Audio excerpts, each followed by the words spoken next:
Casa Dolores, a la plaça de la Verdura, va obrir les seves portes l'any 1912. Als seus inicis, no era només una botiga de queviures, sinó que durant els primers anys a la botiga s'hi podia comprar de tot. L'especialització va arribar cap als anys 60, quan el negoci es centra bàsicament als embotits, la fruita i la verdura. Josep Roca Torres, amb motiu del 75è aniversari de la botiga de queviures, va voler col·locar aquest mural a la façana de la botiga, alhora que va esdevenir el cartell anunciador.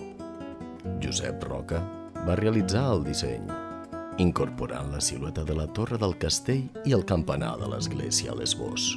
I l'artista, Enric Orovich, va ser l'encarregat de l'execució.